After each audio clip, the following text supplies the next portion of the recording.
ইলেকশনের আগে যে কয়টা গুরুত্বপূর্ণ বিষয় নিয়ে যেটাকে বলা হচ্ছে কি পয়েন্টস ইলেকশনের হয়েছে, সেই কয়েকটা পয়েন্ট নিয়ে আমি আপনার সঙ্গে একটু কথা বলতে চাই। প্রথমেই আসি হচ্ছে জি। ভারত।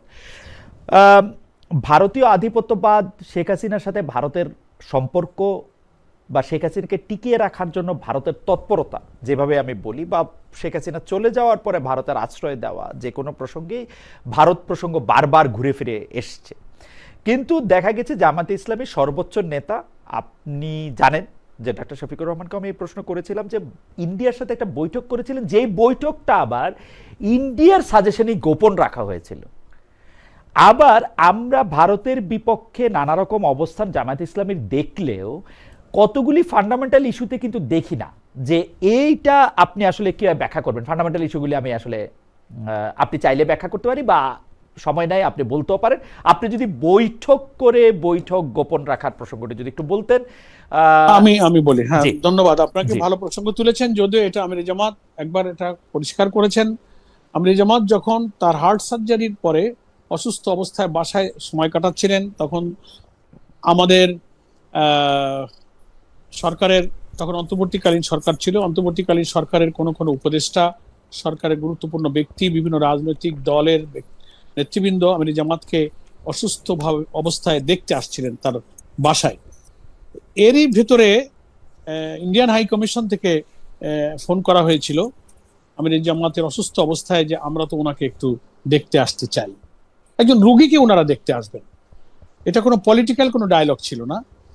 তো আমির জামাত বিষয়টা আমাদের সাথে পরামর্শ করেছিলেন যে ওনারা তো একজন রুগী দেখতে আসার জন্য একটু আসতে চাচ্ছেন, আমরা ওনাদের আসবার ব্যাপারে কি মত দেবো। তো আমরা বললাম যে না, মিয়া আলহামদুলিল্লাহ। গোলাম পরোয়ার, এটা এটা কিন্তু পুরোপুরি পলিটিক্যাল আশা। এই না, রোগী সেটা দেখা, আপনি এটা না, আমির আপনি আহমদ আপনি জামাত কোনো আপনি সাধারণ রোগী না। ইন্ডিয়ান হাই কমিশনও এরকম রোগী দেখে দেখে বেড়ায় না, না, উনার ঠিক আছে, না, পলিটিক্যাল এটা অবস্থানের আপনি কারণে। আপনি বলতে পারেন, এটা আপনার ব্যাখ্যা তো হতেই পারে। জি। আমরা যেটা আলোচনা করেছি এবং ওনাদের যে বক্তব্য সেটা আমরা বলছি। হুম। তো সবারই আসবার যাওয়ার পেছনে তো প্রত্যেকের এক একটা ভিউ থাকতে পারে, সেটা তাদের ব্যাপার। তো আমরা যখন একমত হলাম, ওনারা আসলেন এবং ওনার সঙ্গে দেখে শোনা করে কুশল বিনিময় করে ওনারা চলে গিয়েছেন। এবং আমির জামাতি এটার ব্যাখ্যা দিয়েছেন যে ওনারা বলেছেন যে আমরা এসেছি আপনাকে দেখতে, এটা অফিসিয়ালি আর এটা বলার প্রয়োজন নেই, এটা ওনাদের রিকোয়েস্ট ছিল।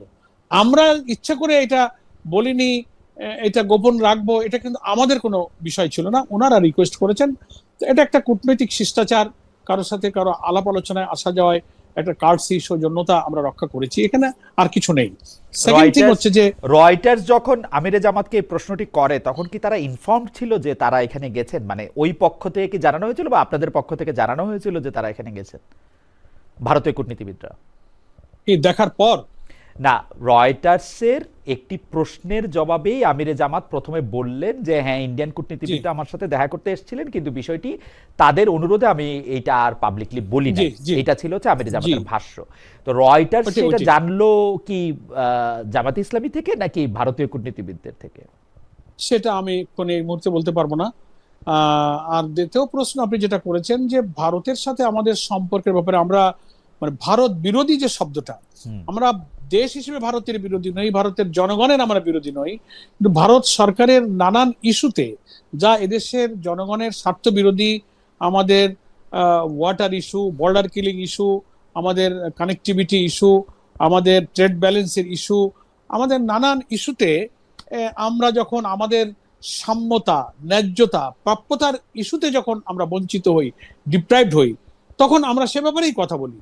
কিন্তু একটা দেশ এত বড় বৃহৎ প্রতিবেশী চারিদিক থেকে তারা অবস্থান করছে, এবং মানে কি বলা যায়, আমির জামাত একটা কথা উদাহরণ দিয়ে বলে থাকেন যে অনেক কিছুই বদলানো যায়, কিন্তু প্রতিবেশী তো বদলানো যায় না। আর বদলানোর তো কোনো প্রয়োজন নেই যদি তাদের সাথে আমাদের কূটনৈতিক সম্পর্ক, পলিটিক্যাল সম্পর্ক, দ্বিপাক্ষিক ন্যায্যতা, সাম্যতা, সমতার ভিত্তিতে যদি আমরা এই সম্পর্ক রক্ষা করতে পারি। একটা রাষ্ট্র পরিচালনা করতে গেলে সবাইকে সবার প্রয়োজন হয়। আমির জামাত তো বলেছেন যে friendship to all, enemy to নান।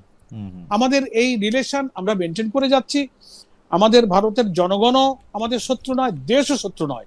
তবে যারা ভারতের সরকারের দায়িত্বে এসে আমাদের দেশের সার্বভৌমত্ব, স্বাধীনতা, জনগণের স্বার্থ, অর্থনৈতিক, রাজনৈতিক, সাংস্কৃতিক স্বার্থবিরোধী কোনো ভূমিকায় যখন যান, তখন আমরা তার প্রতিবাদ করি। আমরা তো কোনো অন্ধবিরোধিতা আমরা কেন করব, সেটা আমরা করি না। অনেকে ভুল বোঝে আর কি। ওকে।